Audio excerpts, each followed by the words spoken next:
بسم الله الرحمن الرحيم. الرحمن علم القرآن خلق الإنسان علمه البيان.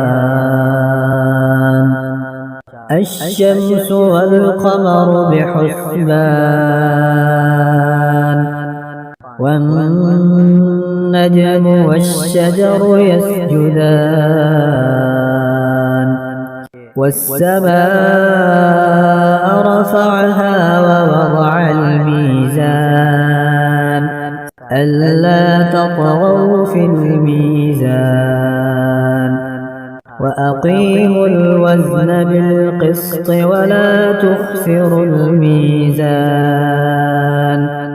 والأرض وضعها للأنام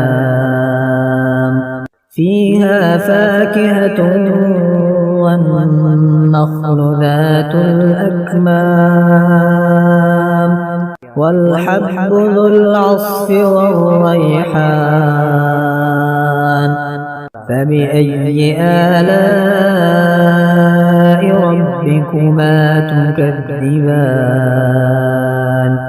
خلق الإنسان من صلصال كالفخار وخلق الجان من مارج من نار. فبأي آلاء ربكما تكذبان؟ رب المشرقين ورب المغربين. فبأي آلاء ربكما تكذبان؟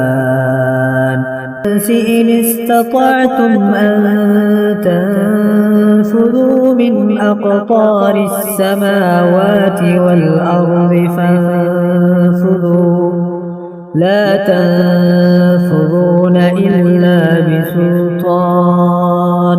ربه جنتان. فبأي آلاء ربكما تكذبان؟ ذواتا أفنان.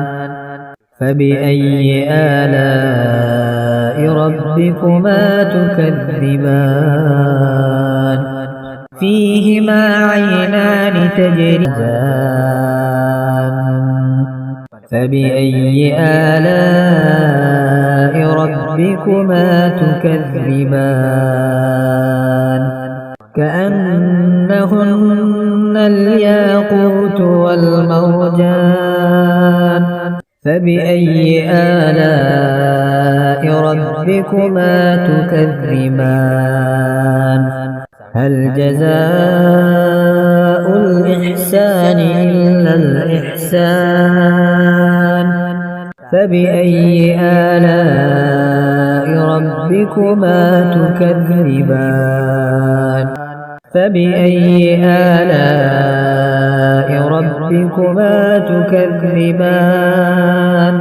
فيهن خيرات حسان.